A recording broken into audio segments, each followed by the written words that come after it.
Assalamualaikum warahmatullahi taala wabarakatuh. Teman-teman sekalian yang saya hormati, marilah kita menghadiri undangan acara pernikahan di Hotel Resindah Karawang. Walimatul urs atau merayakan pesta pernikahan merupakan suatu yang disunahkan bagi keluarga muslim yang melaksanakan pernikahan agar resepsi pernikahan tersebut bernilai berkah dan diridhoi Allah. Hendaknya mengadakannya sesuai dengan tuntunan syariat Islam. Terdapat hal-hal yang dianjurkan dan yang dilarang dalam merayakan pesta pernikahan. Agar kegiatan demikian termasuk ibadah dan dalam rangka tahadus bin nikmah, dianjurkan untuk menghidangkan jamuan bagi para tamu undangan dengan sesuai dengan kadar kemampuan, walaupun misalnya hanya seekor kambing atau sepotong ayam, sebagaimana sabda Rasulullah SAW, berwalimahlah walaupun hanya dengan menyembelih seekor domba. Hadis HR Bukhari. Selanjutnya dianjurkan untuk mengundang orang-orang yang bertakwa, sebagaimana sabda Rasulullah SAW, janganlah engkau bergaul kecuali dengan orang mukmin, dan janganlah sampai menyantap makanan kalian melainkan orang-orang yang bertakwa. Selain itu, hendaknya tidak mengkhususkan bagi undangan kepada orang kaya tanpa mengundang orang miskin. Rasulullah SAW mengingatkan agar tidak mengundang sesuatu pesta pernikahan hanya kepada orang-orang kaya. Dalam hal ini Nabi SAW menekankan agar turut mengundang orang-orang miskin saat walimah. Sesungguhnya Rasulullah SAW bersabda, seburuk-buruknya makanan adalah makanan walimah atau pesta di mana yang diundang hanyalah orang-orang kaya, sedangkan orang-orang fakir tidak diundang. Siapa yang tidak memenuhi undangan walimahan, maka ia durhaka kepada Allah dan Rasulnya. Hadis riwayat Bukhari. Karenanya Ibnu Mas'ud mengatakan, apabila sesuatu walimah hanya dikhususkan kepada orang kaya saja, sementara orang miskin tidak diundang, maka kita diperintahkan untuk tidak menghadirinya. Tetapi jika undangan tersebut disebarkan secara umum, baik kepada orang kaya maupun orang fakir, maka hidangan walimah tidak akan menjadi tercela. Berikut hal-hal yang dilarang dalam melaksanakan atau merayakan sebuah pesta pernikahan, seperti membazirkan harta atau tabjir, kemudian melahirkan dosa dan maksiat seperti mertontonkan aurat, menampilkan kesenian yang tidak sesuai dengan ajaran Islam dan sebagainya. Kemudian menjadikan pesta pernikahan sebagai ajang memamerkan kekayaan sehingga menjadi orang miskin ini iri dan dengki. Kemudian juga bisa mengakibatkan terjadinya orang kaya yang sudah kenyang diberi makan, sedangkan orang miskin yang senantiasa lapar tidak diberi makan.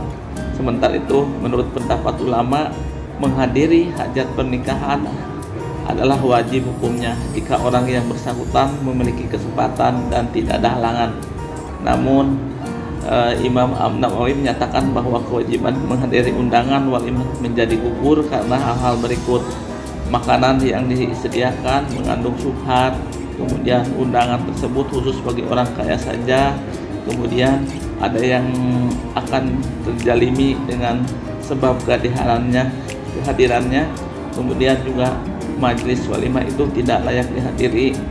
Kemudian apabila kedatangan itu semata-mata karena menginginkan sesuatu dari si pengundang atau karena takut kepadanya, kemudian apabila dalam acara tersebut terdapat perkara-perkara mungkar seperti jamuan khamar atau alat lahwi dan lain sebagainya. 5 adalah salah satu bagian dari prosesi pernikahan, namun tidak banyak orang yang tahu apa pengertian dari kata tersebut dan apa hukumnya dalam Islam.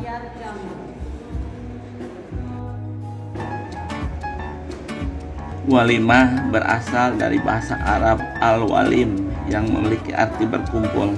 Namun secara syariah, kata ini didefinisikan sebagai undangan jamuan makan setelah pernikahan. Biasanya diselenggarakan tepat setelah akad nikah selesai dilangsungkan.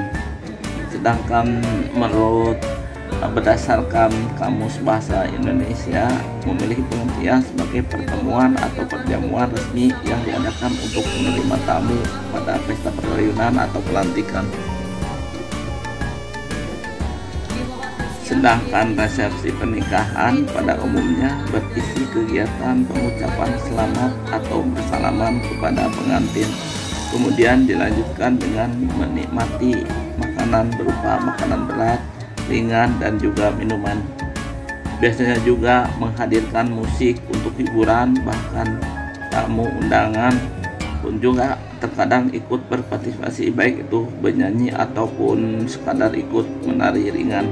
Berdasarkan pengertian di atas dapat disimpulkan bahwa walimah dan resepsi tidak terlalu berbeda. Keduanya bertujuan untuk mengundang orang agar menghadiri suatu acara yang nantinya akan ada pertemuan serta jamuan makan. Yang berbeda hanyalah dalam penggunaan kata dari keduanya. Jika walimah biasanya digunakan untuk menggambarkan acara pernikahan dalam agama Islam, sedangkan resepsi lebih banyak digunakan secara umum untuk menggambarkan pernikahan dari berbagai agama. Waktu terbaik untuk melaksanakan resepsi adalah setelah akad nikah selesai. Rasulullah SAW pun pernah melaksanakan akad nikah di pagi hari, kemudian disusul dengan mengadakan prosesi resepsi tersebut. Pada umumnya, resepsi pernikahan dilaksanakan sebagai sarana memberi kabar gembira kepada orang-orang dan juga bisa sebagai rasa syukur karena telah selesai melaksanakan akad pernikahan. Rasulullah SAW bersabda, selenggarakanlah walimah atau resepsi meskipun hanya dengan menyembelih seekor kambing.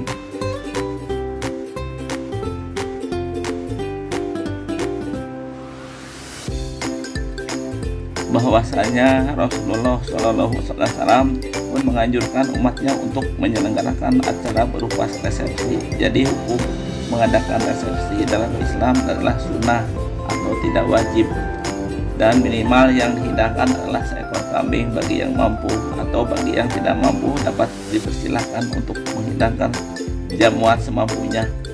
Meski tidak diwajibkan, tetapi alangkah lebih baiknya jika resepsi pernikahan diselenggarakan walaupun dengan cara yang sederhana seperti yang telah Rasulullah SAW ajarkan.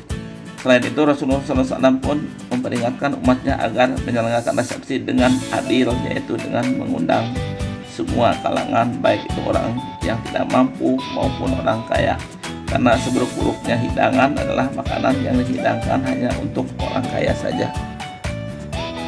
Itulah pembahasan mengenai walimah dan hukumnya menurut agama Islam. Selain itu, penting juga untuk mendatangi resepsi orang lain jika mendapatkan undangan.